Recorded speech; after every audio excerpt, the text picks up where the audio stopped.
Apa kabar Bapak dan Ibu hari ini? Semoga selalu sehat, tenang, dan diberi umur panjang yang penuh berkah. Sebelum kita mulai, saya ingin mengajak Bapak dan Ibu menuliskan di kolom komentar. Saat ini Bapak Ibu tinggal di kota mana? Dari Jakarta, Surabaya, Medan, Makassar, Yogyakarta, atau mungkin kota kecil yang penuh kenangan masa muda? Dengan berbagi asal kota, kita bisa saling mengenal lebih dekat. Bayangkan kita sedang duduk bersama di ruang tamu, ditemani secangkir teh hangat, berbagi cerita tanpa rasa canggung. Bapak dan Ibu yang saya hormati, ada satu kenyataan pahit yang banyak dialami oleh lansia di Indonesia. Memasuki usia senja tanpa tabungan. Rambut boleh memutih, tubuh mungkin melemah, tapi isi rekening masih kosong.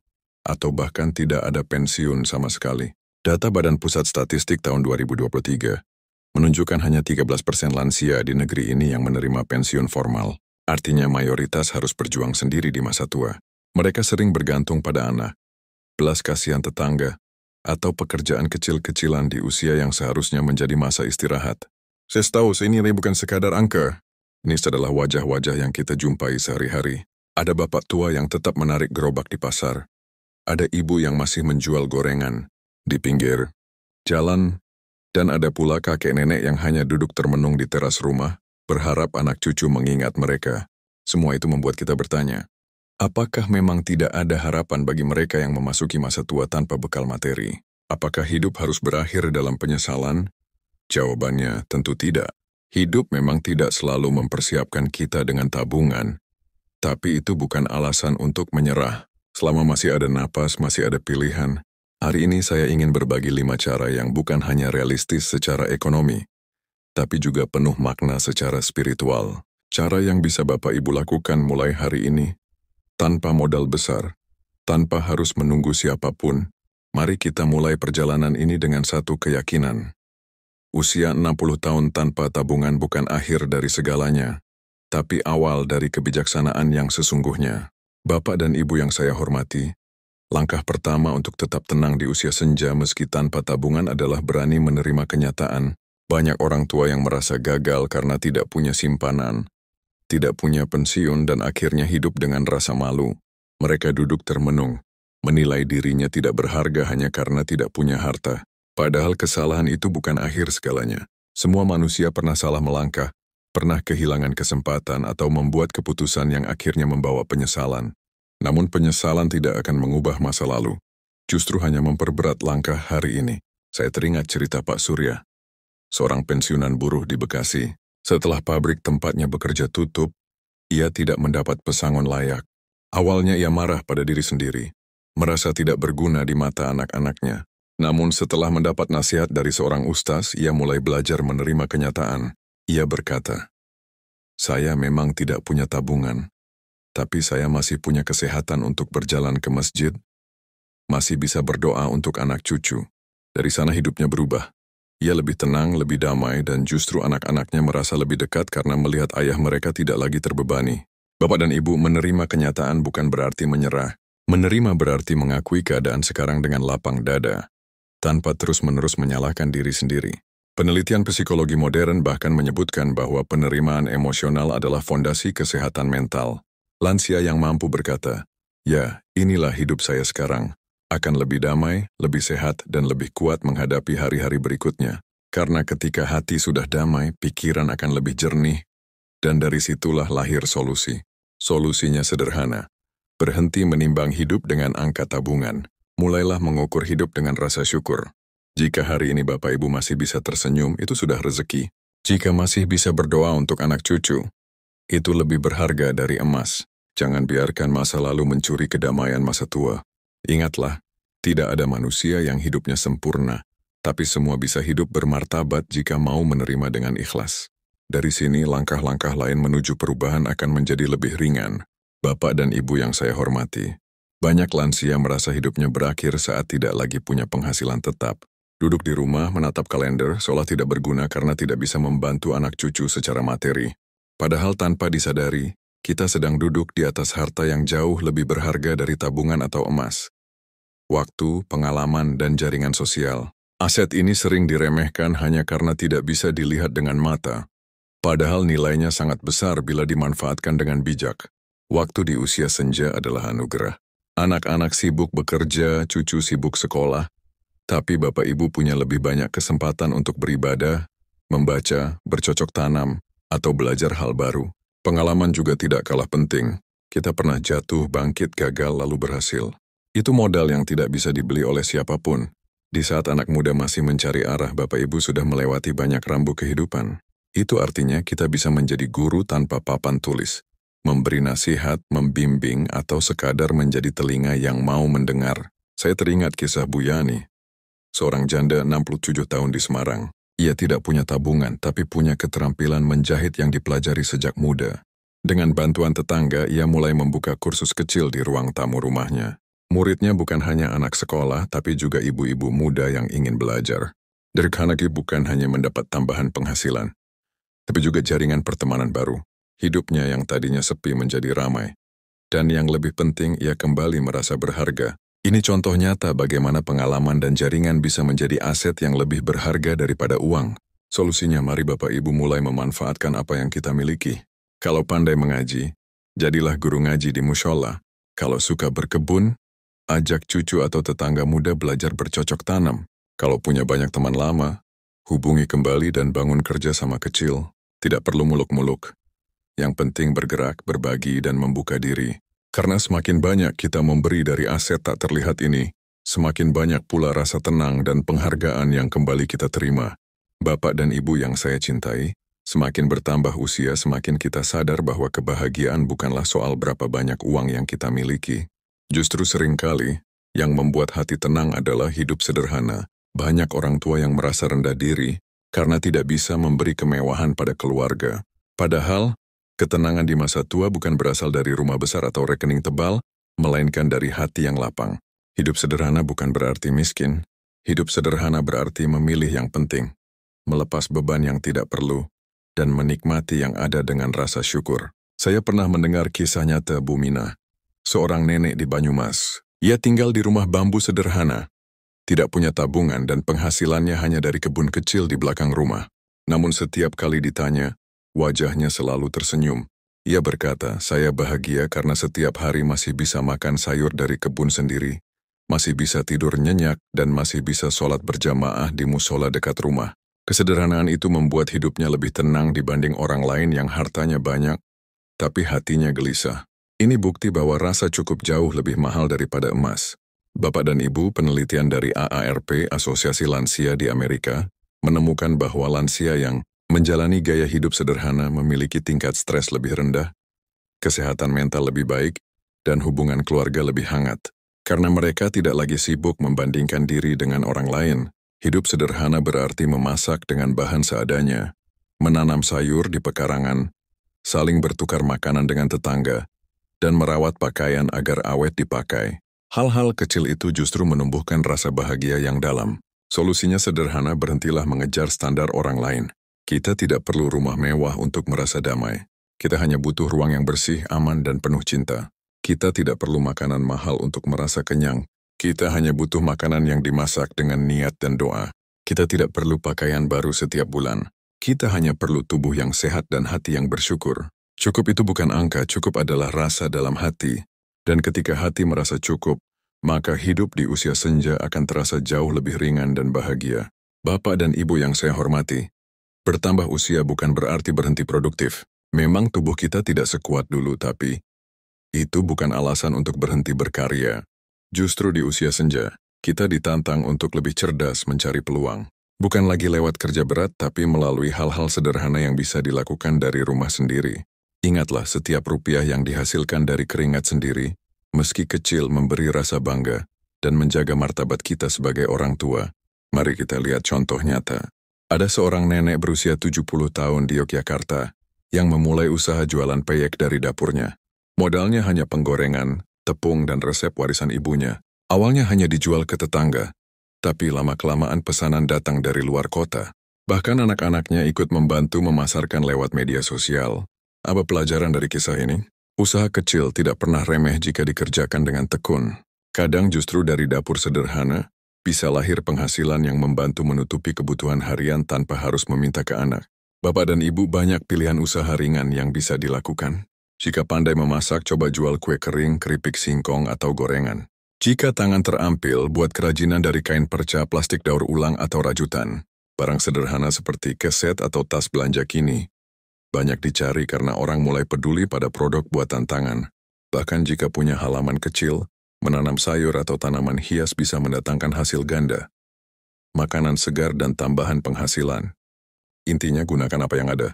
Jangan menunggu modal besar, cukup dengan keberanian melangkah. Solusinya, mari mulai dari hal kecil. Coba hitung keterampilan yang Bapak Ibu miliki.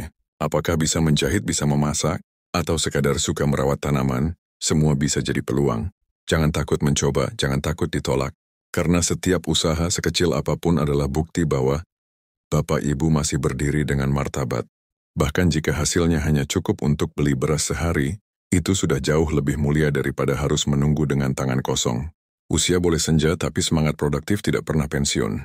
Bapak dan Ibu yang saya hormati, ada satu penyakit yang sering tidak terlihat namun sangat berbahaya bagi lansia, yaitu kesepian. Harvard Health tahun 2020 mencatat bahwa kesepian di usia lanjut lebih berbahaya daripada tekanan darah tinggi. Kesepian membuat hati kosong, pikiran murung, dan tubuh mudah sakit.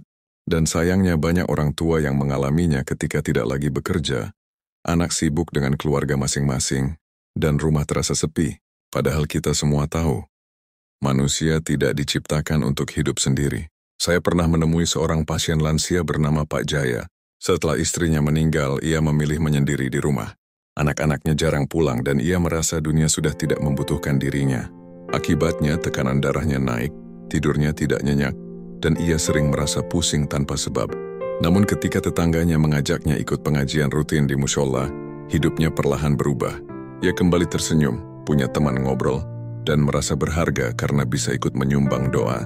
Inilah bukti nyata bahwa lingkaran sosial bisa menjadi obat yang tak tergantikan. Bapak dan Ibu, membangun lingkaran sosial tidak harus besar. Bisa dimulai dari hal kecil. Ikut pengajian, senam pagi di taman, arisan RT, atau sekadar menyapa tetangga setiap pagi. Hubungan sederhana ini bisa menyalakan semangat baru. Jangan tunggu diajak, jangan tunggu malu hilang. Mulailah dari langkah kecil.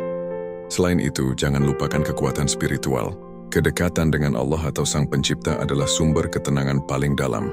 Berdoa, membaca kitab suci, atau sekadar bersyukur setiap pagi mampu menumbuhkan rasa damai yang tidak bisa digantikan oleh apapun. Solusinya jelas. Jangan biarkan diri terperangkap dalam sepi. Buka pintu rumah, buka hati, dan buka waktu untuk orang lain. Menerima bantuan bukan tanda kelemahan, tapi bukti kedewasaan spiritual. Semakin kita bersosialisasi, semakin besar pula peluang kita untuk mendapat pertolongan di saat darurat.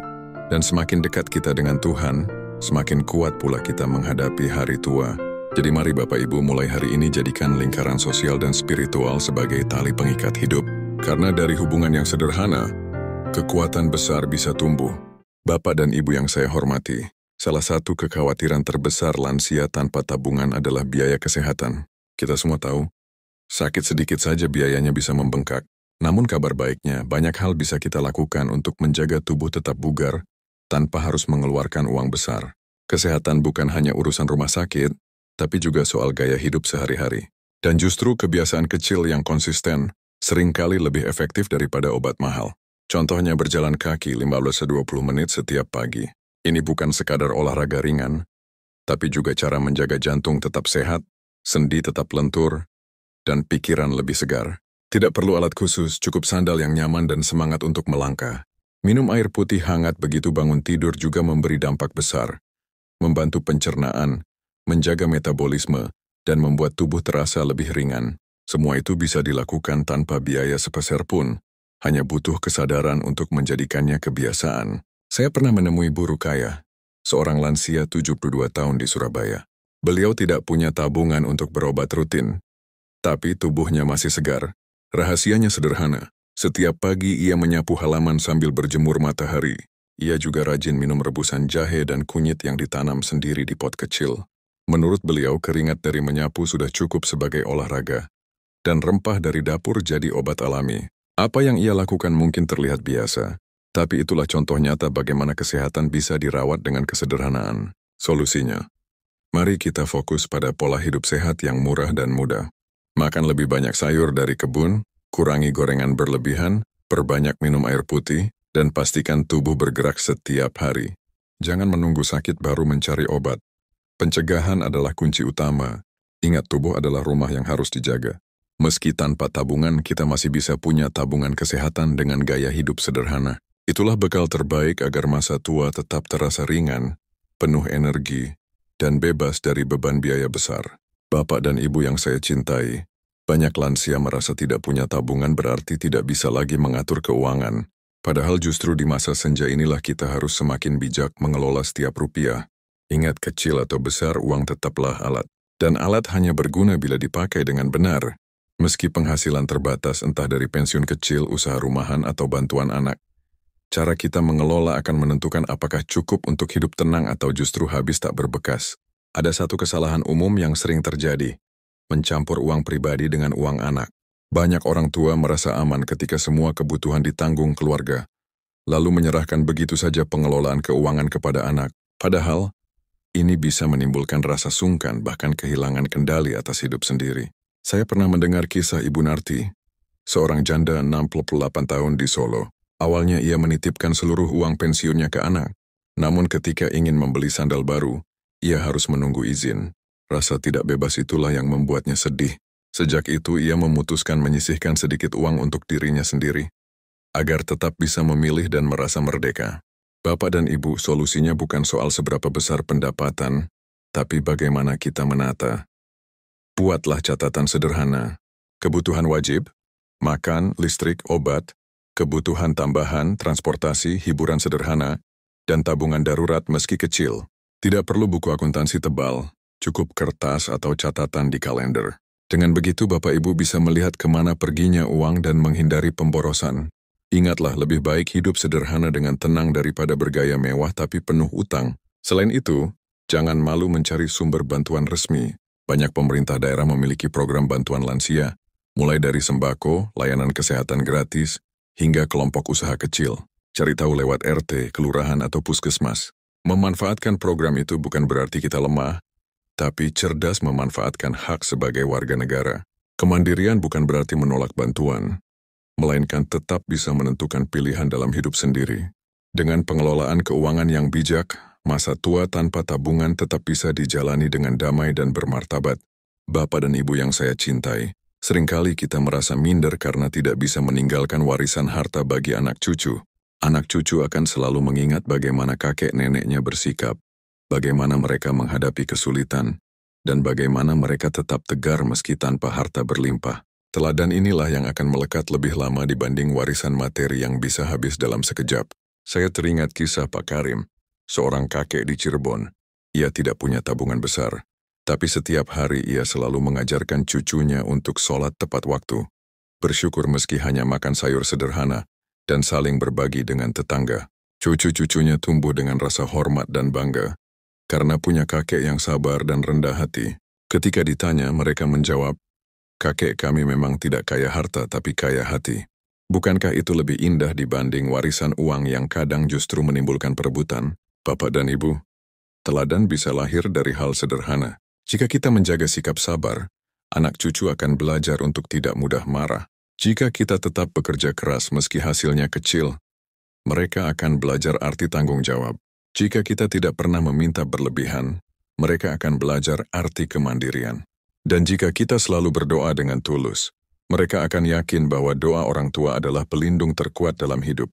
Jadi jangan pernah meremehkan pengaruh sikap kita sehari-hari, karena anak cucu melihat, meniru, dan membawa itu dalam kehidupan mereka kelak. Solusinya, mari fokus pada nilai, bukan harta. Jangan khawatir bila tidak mampu meninggalkan rumah besar atau tabungan banyak. Cukup tinggalkan jejak kebaikan, doa, dan keteladanan. Ajak cucu bercocok tanam, bacakan doa sebelum tidur, atau ajarkan mereka cara hidup sederhana. Hal-hal itu akan menjadi warisan yang lebih abadi daripada uang. Ingatlah, anak cucu mungkin lupa jumlah warisan, tapi mereka tidak akan pernah lupa bagaimana bapak dan ibu membuat mereka merasa dicintai. Itulah warisan sejati yang tidak ternilai. Bapak dan Ibu yang saya cintai, hari ini kita sudah membahas banyak hal tentang bagaimana tetap hidup tenang dan bermartabat, meski memasuki usia senja tanpa tabungan. Dari segmen awal kita belajar menerima kenyataan dengan lapang dada, Memanfaatkan aset tak terlihat seperti waktu dan pengalaman, hidup sederhana yang membahagiakan, menciptakan penghasilan ringan dari rumah, hingga membangun lingkaran sosial dan spiritual yang kuat. Tidak berhenti di situ, kita juga membicarakan pentingnya menjaga kesehatan tanpa biaya besar, mengatur keuangan seadanya dengan bijak, serta meninggalkan teladan baik bagi anak cucu. Semua ini adalah jalan yang realistis, sederhana, namun penuh makna. Pesan yang ingin saya tekankan adalah, hidup bukan hanya tentang seberapa besar tabungan kita, melainkan bagaimana kita menggunakan apa yang masih kita miliki. Tubuh yang masih bisa bergerak, hati yang masih bisa berdoa, pikiran yang masih bisa berbagi pengalaman, semuanya adalah kekayaan sejati. Jangan biarkan rasa minder atau penyesalan masa lalu mencuri kebahagiaan hari tua. Ingatlah, martabat tidak diukur dari isi rekening, tapi dari sikap yang kita tunjukkan setiap hari. Bapak dan Ibu, masa tua bukan kutukan, melainkan kesempatan baru.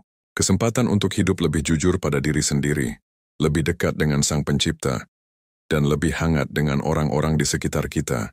Jika ada hal yang belum bisa diperbaiki kemarin, percayalah masih ada waktu untuk memulai hari ini. Jangan takut melangkah meski kecil. Setiap langkah adalah bukti bahwa kita masih hidup dengan semangat. Sebelum saya tutup, saya ingin mengajak Bapak dan Ibu menuliskan di kolom komentar. Dari 10 hal yang kita bahas tadi, mana yang paling menyentuh hati Bapak Ibu? Atau mungkin ada pengalaman pribadi yang ingin dibagikan agar bisa jadi pelajaran bagi sesama? Mari kita saling menguatkan. Jangan lupa dukung channel Kesehatan Lansia TV dengan cara like, share, dan subscribe, agar semakin banyak sahabat seusia kita yang mendapat manfaat. Semoga Allah senantiasa menjaga kesehatan, memberi ketenangan, dan memanjangkan usia kita semua dalam keberkahan.